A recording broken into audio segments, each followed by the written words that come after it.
আসসালামু আলাইকুম, welcome back to my channel NNK lifestyles. আশা করি আপনারা সবাই ভালো আছেন। আজকে আরেকটি নতুন ব্লগ নিয়ে চলে আসলাম আপনাদের মাঝে। তো আজকের ব্লগে কিন্তু আমি একটা রেসিপি শেয়ার করব।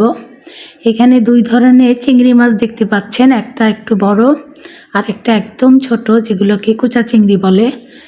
তো ইউটিউবে আসলে যারা ফুড রিভিউ করে, তো ওরকমই বাংলাদেশি ফুড রিভিউ যে আছেন একজন ব্যক্তি, ওনার চ্যানেল আমি আর মা দেখে থাকি। তো উনি পটুয়াখালীতে গিয়ে এই জলিল কাকুর এই চিংড়ির ভাগা ভাজা ভুনা আর কি খেয়ে ভিডিও করেছিলেন। তো ভিডিওটা একসঙ্গে আমি আর মা দেখেছিলাম। দেখে মায়ের এই চিংড়ির ভাগা ভুনা রেসিপিটা খেতে ইচ্ছা করলো। আর এইটার বৈশিষ্ট্য হলো, এটা বোম্বাই মরিচ, যেটাকে আমরা নাগা মরিচ বলে থাকি, ওটা দিয়েই আর কি করা হয়। তো এই জন্য আজকে আমি এই রেসিপিটা তৈরি করব এবং আপনাদের সাথে শেয়ার করব। পটুয়াখালীর বিখ্যাত জলিল কাকুর চিংড়ির ভাগা ভুনা রেসিপি। ভাগা বলতে চিংড়ি মাছটা ভুনা করার পরে এরকম ছোট ছোট ভাগ করা হয়, আর ওই ভাগা 150 টাকা করে। আর এত নাকি টেস্টি এই চিংড়ির ভুনাটা, তো দেখেই তো লোভ লাগছিল। আর এটার বৈশিষ্ট্য হলো এটাই যে নাগা মরিচ দিয়ে করা হবে, বোম্বাই মরিচ দিয়ে, এখানে লাল মরিচ দেওয়া হবে না। তো চিংড়ি, দুই প্রকারের চিংড়ি ধুয়ে বেছে আর কি, ধুয়ে ফ্রেশ করে নিলাম। তারপরে পেঁয়াজ কুচি করে রাখলাম, আর বোম্বাই মরিচটাও কেচি দিয়ে কুচি করে রাখলাম, সাথে কিছু ধনিয়া পাতাও কুচি করে রাখলাম। তো এখন এই রেসিপিটা, সম্পূর্ণ রেসিপিটাই আপনাদের সাথে আমি শেয়ার করছি। আর কি বলবো, আলহামদুলিল্লাহ, আমার কাছে তো অনেক অনেক খুব মজা লেগেছে। আর আমার মায়ের কাছে মজা লেগেছে ঠিকই, কিন্তু যেহেতু বোম্বাই মরিচ দিয়েছিলাম, ঝাল আমার কাছে ঠিকই ছিল, মায়ের একটু ঝাল লেগেছে, এই হলো কথা। আর বোম্বাই মরিচের যে ফ্লেভার, কী বলবো। তো যাই হোক, এখানে কড়াইতে তেল দেওয়ার পরে এটা থেকে কিন্তু কোনো রকমের পানি দেওয়া হবে না এই রেসিপিতে।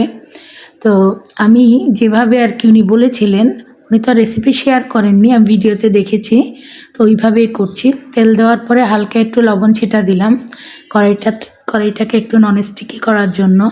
আর এখানে কষানোর কোনোই ব্যাপার নেই, সব কিছু একসাথে দিয়েই শুধু নাড়তে হবে আর ভাজতে হবে।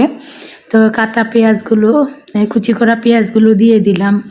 তারপরে সাথে দিয়ে দিব মশলা, আমি অল্প দিয়েছিলাম এখানে, পেঁয়াজ রসুনের অল্প একটু পেস্ট দিয়েছিলাম, মরিচের গুঁড়া দিইনি, হলুদের গুঁড়া দিয়েছিলাম, সাথে দিয়েছিলাম অল্প ধনিয়ার গুঁড়া, আর সেই সাথে ধনিয়া পাতা, তারপরে নাগামরিচ কুচি, ওগুলো সব কিছু দিয়ে, চিংড়ি মাছ দিয়ে, লবণ দিয়ে, আর একেবারে নেড়ে চেড়ে একটু ঢেকে রাখবো, যেহেতু পেঁয়াজ, তারপরে চিংড়ি মাছ, ধনিয়া পাতা সব কিছু থেকে পানি বের হবে। আর ওই পানিতেই কষিয়ে কষিয়ে একেবারে ভাজা ভাজা করে এই চিংড়ির ভাগা বোনা রেসিপিটা আমি করব। তবে এইটার বৈশিষ্ট্য কিন্তু একটাই, একেবারে স্ট্রং বোম্বাই মরিচের ফ্লেভার থাকে, আর ওটার ফ্লেভারে আপনার ইচ্ছা করবে যে কখন আপনি এই চিংড়ি ভুনাটা খাবেন। আসলে চিংড়ি এইভাবে আমরাও ভাজা করে থাকি, তবে বোম্বাই মরিচ দিইনি বলে হয়তো এতটা এটা সুস্বাদু ছিল না। তো এখন যেহেতু রেসিপিটা দেখলাম, তো এই জন্যই করলাম। এখানে পুরো একটা বোম্বাই মরিচই দিয়ে দিলাম। মা অবশ্য প্রথমে বলেছিলেন যে ঝাল খেতে পারবো না, তো আমার কাছে কেন জানি মনে হলো চিংড়ি যেহেতু এখানে দুই ধরনের ছিল, এটা তো অল্প হয়ে যাবে, যেহেতু ভাজা ভাজা করেই নামাবো। তারপরে যেহেতু শুকনা মরিচের গুঁড়া দিচ্ছি না, ওই জন্য পুরোটাই কুচি করে কেটে দিয়ে দিলাম। তো ঝাল কিন্তু ওইভাবে হয়নি, তবে ঝালের যে একটা ফ্লেভার, সেটা নাকের মধ্যে ঢুকে গিয়েছিল। আর ওই ভয়ে মা বলছিলেন যে মার নাকি ঝাল লাগছে, মানে মজা হয়েছে, কিন্তু ওনার কাছে ঝাল লেগেছে। তো আমার কাছে খুবই মজা লেগেছিল। তো এই যে দেখেন, আমি পুরো রেসিপিটাই আপনাদের সাথে শেয়ার করছি। কী বলবো, ইউটিউব দেখে দেখে কত যে রেসিপি করে খাচ্ছি, সব তো আর আপনাদের সাথে শেয়ার করতে পারছি না। তো এই রেসিপিটা যেহেতু করছি, ভাবলাম একটু শেয়ার করি, খেয়ে দেখবেন, খুবই মজা। আর যারা একটু ঝাল পছন্দ কম করেন, ওনারা এই বোম্বাই মরিচটা অল্প একটু দিবেন, অল্প দিলেও কিন্তু ঘ্রাণ আসবে। আর এইটার মূল বৈশিষ্ট্যই হলো এই স্ট্রং ফ্লেভারটা বোম্বাই মরিচের। তো আরেকটা কথা হলো, এখানে দুই ধরনের ছিল চিংড়ি, একটা ছিল বড় চিংড়ি, একটা ছিল কুচো চিংড়ি। তো ওনারা মানে যেখানে আর কি জলিল কাকুর হোটেলটা, তো ওইখানে চিংড়ির ভাগা ভুনাটাই বেশি চলে। আর ওনারা প্রতিদিনই 1 মণ চিংড়ি মানে ভুনা করে থাকেন। আমি তো শুনে পুরাই অবাক।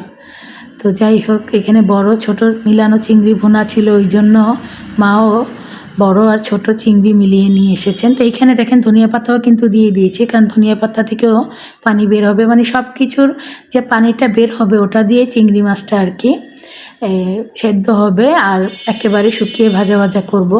আর এই চিংড়ি মাছ বোনাতে একটু তেল বেশি দিলে হয় কি, যখন ভাজা ভাজা হয়ে যাবে তখন একটু তেল তেল থাকলে ভালো লাগে, তবে অত বেশি না, পরিমাণ মতো আর কি। তো আমিও ওইভাবেই দিয়েছিলাম, আমারটা একদম পারফেক্ট ছিল। তো যাই হোক, নেড়ে চেড়ে তারপরে ঢেকে রেখে দিচ্ছি। তো আমার আজকে রেসিপিটা দেখে যদি আপনাদের ভালো লেগে থাকে তাহলে অবশ্যই লাইক দিবেন, কমেন্টস করবেন।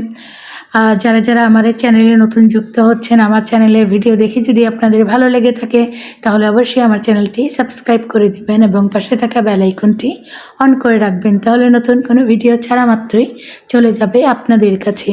দেশ এবং দেশের বাইরে যে যেখান থেকে আজকে আমার ভিডিওটি দেখছেন, আপনাদের সবাইকে জানাচ্ছি অসংখ্য ধন্যবাদ।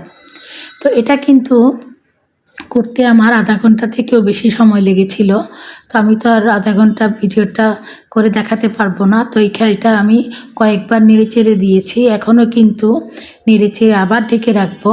তারপরে শেষে আর কি একদম যখন ভাজা ভাজা করে নামাবো তখন আর কি এটা হয়ে যাবে, ওটাই শেয়ার করব। মানে এতটুকুই আর কি শেয়ার করেছি, কারণ পুরো ভিডিওটা করতে গেলে তো আমার আধা ঘন্টা থেকে বেশি সময় লেগে যাবে। তো এখনও কিন্তু পানিটা প্রায় শুকিয়ে গিয়েছে, আরও কিন্তু ভাজা ভাজা করব। আর এই চিংড়িটা গরম গরম নামিয়ে গরম গরম ভাতের সাথে খেতে কী যে মজা, কি বলবো। আর চিংড়ি মাছ এমনিও আমার খুব পছন্দের। আর এখানে 2 ধরনের চিংড়ি, তো অনেক মজা হয়েছিল। তো এই হলো আমার চিংড়ির ফাইনাল লুক, হয়ে গিয়েছে জলিল কাকুর হোটেলের ভাগা চিংড়ি ভুনা। তো আজ তাহলে এই পর্যন্তই, দেখা হবে ইনশাল্লাহ পরের কোনো ভিডিওতে। আপনারা সবাই ভালো থাকবেন। আল্লাহ হাফেজ।